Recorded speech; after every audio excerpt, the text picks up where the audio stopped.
मैं अक्सर देखता हूं हम जैसे लोग छोटी आलोचना भी करते हैं, छोटी मोटी आलोचना जो कभी व्यक्तिगत नहीं होती है। आप कहते हो कि पाकिस्तान चले जाओ।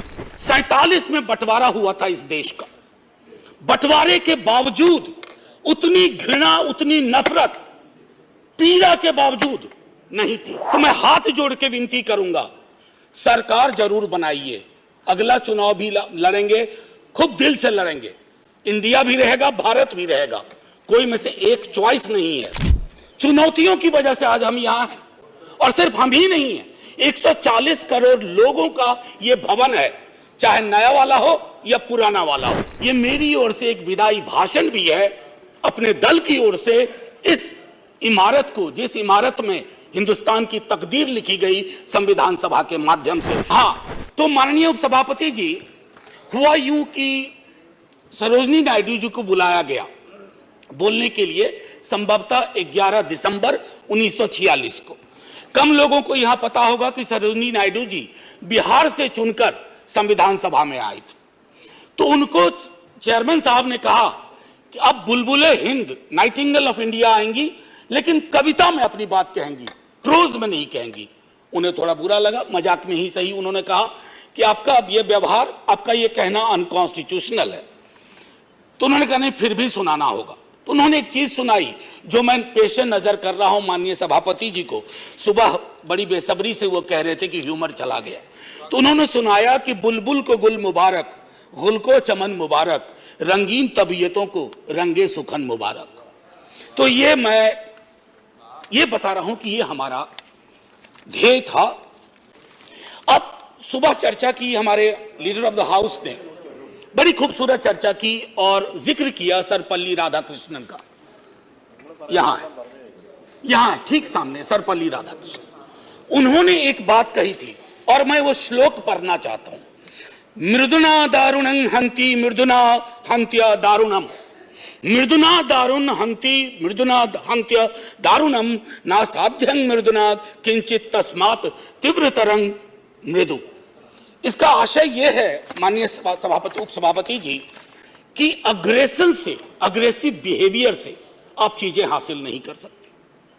इस देश में मेरे विद्वान साथियों ने उधर से उपलब्धियां गिनाई, हमारे कुछ विद्वान साथियों ने यहां से कमियां गिनाई।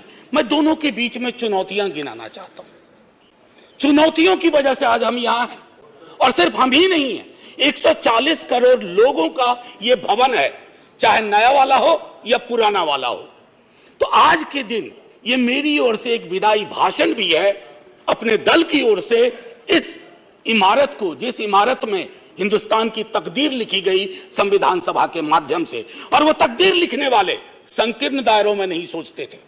मैं उस पर आऊंगा थोड़ा 2 मिनट के बाद। माननीय सभापति जी, बहुत चर्चा होती है, 47 में बंटवारा हुआ था इस देश का, बंटवारे के बावजूद उतनी घृणा, उतनी नफरत, पीड़ा के बावजूद नहीं थी।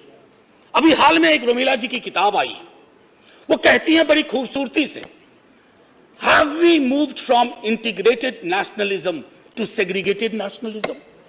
क्या हम एकीकृत राष्ट्रवाद से एक विभाजित, विखंडित राष्ट्रवाद की ओर बढ़ रहे हैं?